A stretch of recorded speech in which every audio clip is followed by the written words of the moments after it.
মানুষ কতটা নিষ্ঠুর, কতটা হিংস্র ও কতটা নির্দয়হীন হতে পারে তা এই ভিডিওটি না দেখলে কখনোই বুঝতে পারতেন না।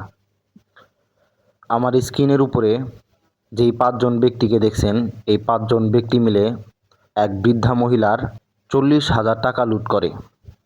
বৃদ্ধাটি শুধু বৃদ্ধা ছিল না, বৃদ্ধাটি ছিল শারীরিকভাবে প্রতিবন্ধী এবং সে কথা বলতে পারতো না, বোবা ছিল।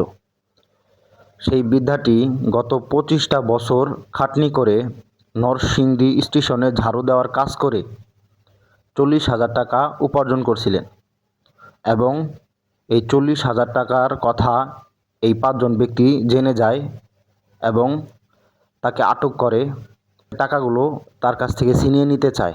যখন বৃদ্ধা মহিলাটি সেই টাকাগুলোকে দিতে মানা করে দেয়, তখন এই 5 জন মিলে সেই বৃদ্ধা মহিলাকে মারধর পর্যন্ত করে, যাতে করে টাকাগুলো তাদের হাতে তুলে দেয়। ভাবেন তো এই 5 জন কতটা নিষ্ঠুর। একজন মানুষ কথা বলতে পারে না, বোবা, শারীরিকভাবে প্রতিবন্ধী, গত 25টা বছর ধরে কাজ করে টাকা জমানো টাকাগুলোকে তারা এই বৃদ্ধা মহিলার কাছ থেকে ছিনিয়ে নিয়েছেন।